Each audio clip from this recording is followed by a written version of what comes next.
The secret numerology of the Patriarchs, the ancient biblical code. You weren't meant to discover. Imagine opening an ancient book and realizing that hidden within the words lies a secret code. Not just any code, but a mathematical pattern that spans centuries. Concealed at first glance, yet present on every page. Now, what if I told you this code might be in the Bible? Numbers have always played a special role in sacred texts. The number 7 symbolizes perfection, 40 appears in moments of trial, and 12 represents the tribes of Israel and the apostles. But there's something even more intriguing: the ages of the biblical patriarchs. Adam is said to have lived 930 years. Methuselah, an astounding 969. Noah, 950 years. These numbers are remarkable, but are they merely historical records? Or is there a hidden meaning behind them? Before we continue, make sure you're subscribed to the channel because in the upcoming videos we'll explore even more mysteries you won't want to miss. If we take a closer look, we'll notice that these numbers weren't chosen randomly. There's an unusual symmetry, almost like a mathematical pattern hidden in time.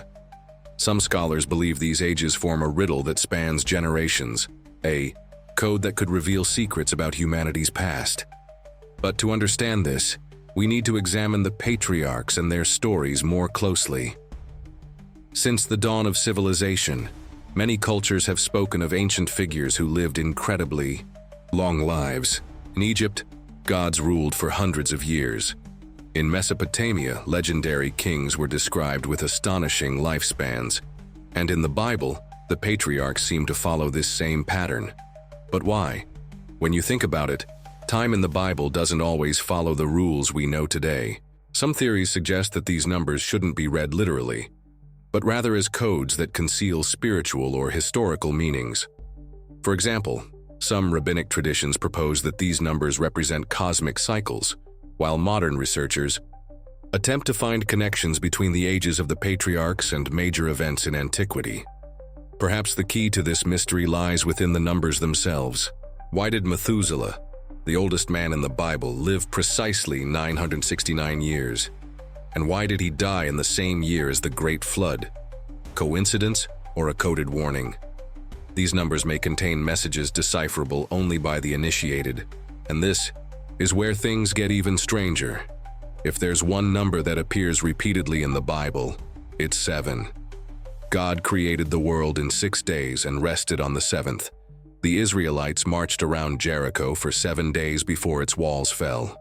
There are 7 seals in the book of Revelation. The number 7 is everywhere. But what if it's also hidden within the ages of the patriarchs? Let's take an example. Methuselah lived 969 years. If we add the digits, 9 plus 6 plus 9, the result is 24.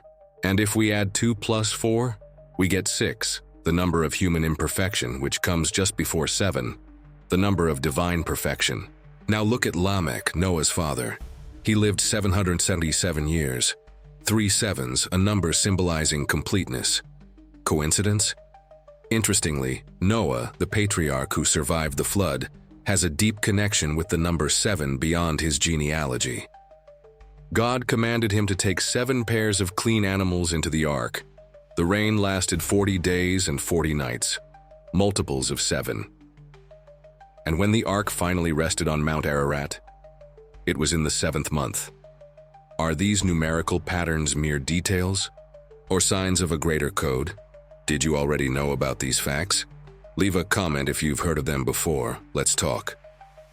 But there's another number that appears at crucial moments and seems to indicate cycles of transformation: 40. And it might be the key to deciphering the mystery of biblical time.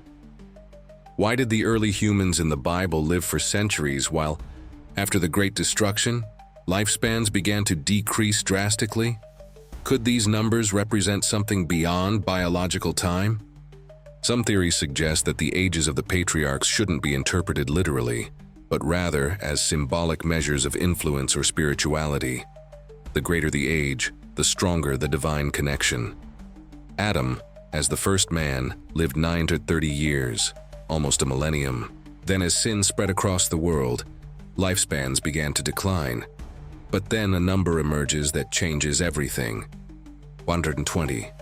In Genesis 6:3, God decrees that mankind will not live beyond 120 years. From that point on, human lives gradually shorten, until Moses, the great liberator, dies at precisely 120 years old.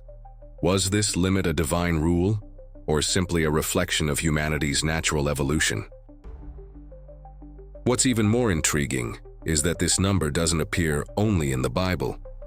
Across various ancient cultures, we find references to a 120-year cycle as a period of renewal and transformation. The ancient Chinese had 60-year cycles doubled to 120. The Sumerians also mentioned reigns that, when adjusted, align closely with this number. But if the Bible gives us this clue, could it also be hiding an even greater pattern? A secret cycle that connects creation, destruction, and humanity's redemption? And what if all of this is linked to the flood and the idea of time being redefined by God?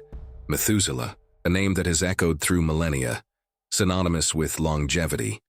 But what if I told you that the 969 years attributed to him were not random? What if his age is actually a coded message hidden within the Bible itself? Let's examine an interesting fact. According to biblical chronology, Methuselah died the same year the flood occurred. Now think about that. The longest-lived man in the Bible, who nearly reached 1,000 years, dies in the very year that God decides to restart humanity. Does that sound like a coincidence to you? Methuselah's name has an intriguing meaning.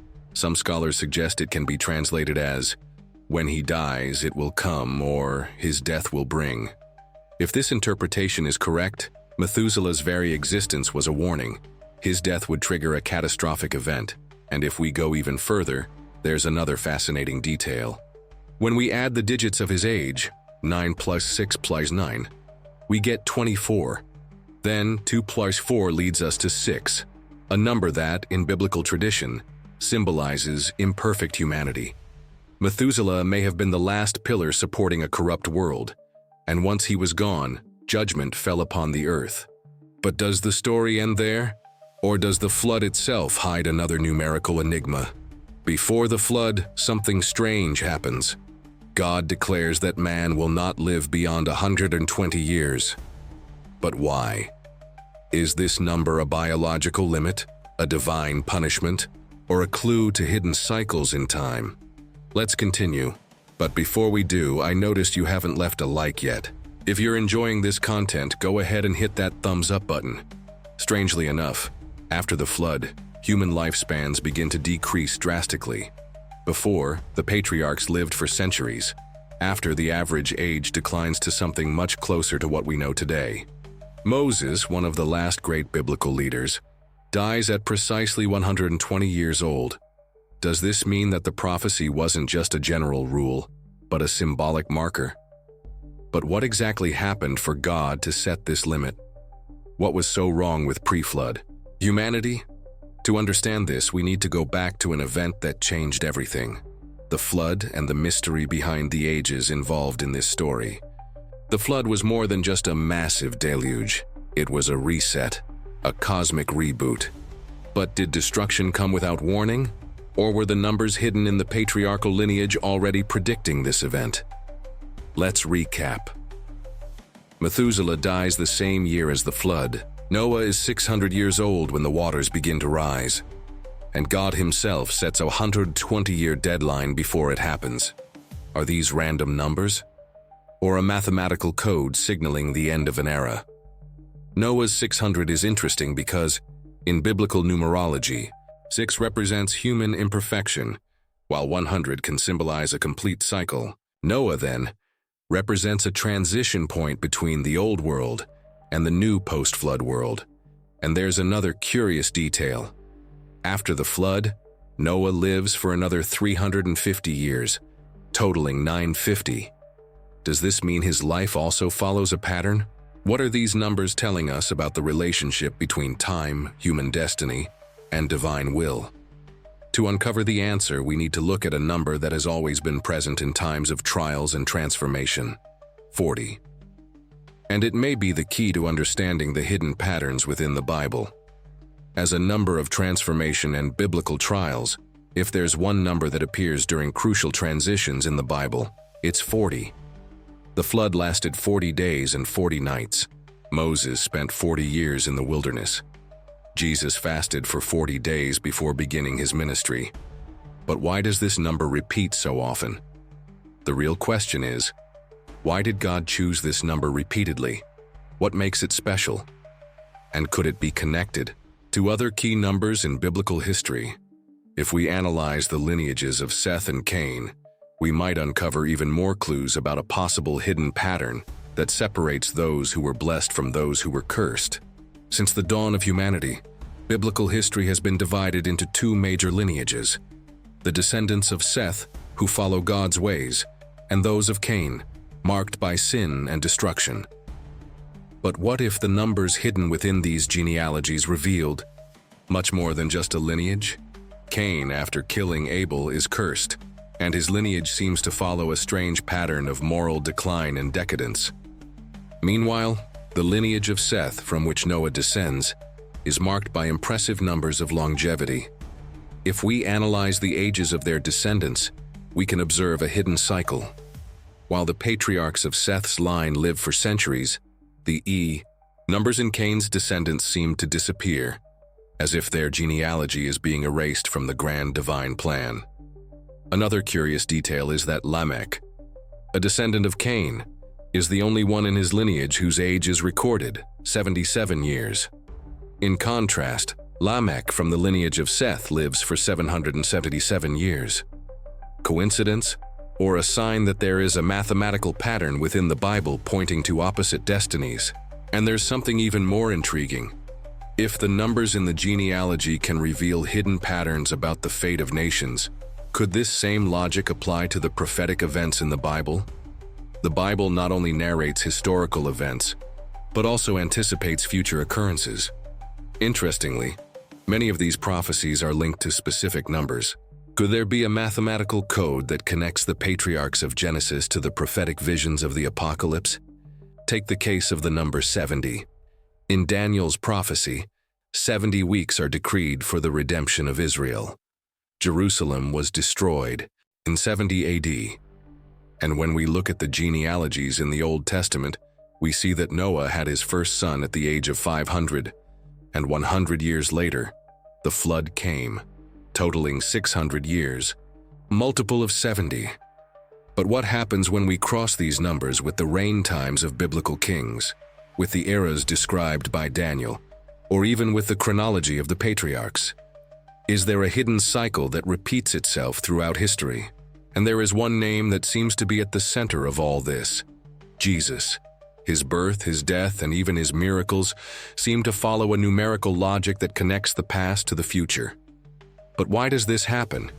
If there is anyone whose life appears to be aligned with the biblical numerical patterns, it is Jesus Christ. From his birth to his resurrection, his story is surrounded by numbers that already appeared in the time of the patriarchs. Let's start with the number 12. There were 12 tribes of Israel, and Jesus chose 12 apostles. This number represents authority and divine governance, which leads us to one question: was Jesus restoring something lost since ancient times? And the number 40, which we've seen before. He spends 40 days in the desert, resisting temptations, just like Moses spent 40 years leading Israel. It's as if there's a cycle of trial that repeats itself throughout history. Now, here's something even more intriguing. Jesus' genealogy, as described in the Gospel of Matthew, is organized into 3 groups of 14 generations. And 14 is double 7, the number of perfection. Could this have been just a literary structure, or a hidden mathematical revelation within the sacred text itself? Given all this, the big question arises: are these numbers in the Bible just symbolism, or do they form part of a divine mathematical code? Did God leave hidden numerical clues for those who knew where to look? Throughout history, scholars and mystics have tried to decipher these patterns. From Jewish Kabbalah to the hidden mathematics in biblical texts, Many believe there is a secret code that reveals future events. Others argue that the numbers are merely metaphors created to teach spiritual truths. But the fact is that the patterns are there. The ages of the patriarchs, the prophetic cycles, the numbers tied to Jesus. Everything seems to follow a logic that transcends centuries. And this leads us to one last question. If there is a code in the Bible, has it already been fully deciphered? Or are there still secrets waiting to be discovered? Perhaps the answer lies in the numbers we still don't understand. After all, if there's one thing history teaches us, it's that humanity's greatest secrets have always been hidden in plain sight. Thank you for watching until the end. Don't forget to subscribe to continue receiving more incredible content like this.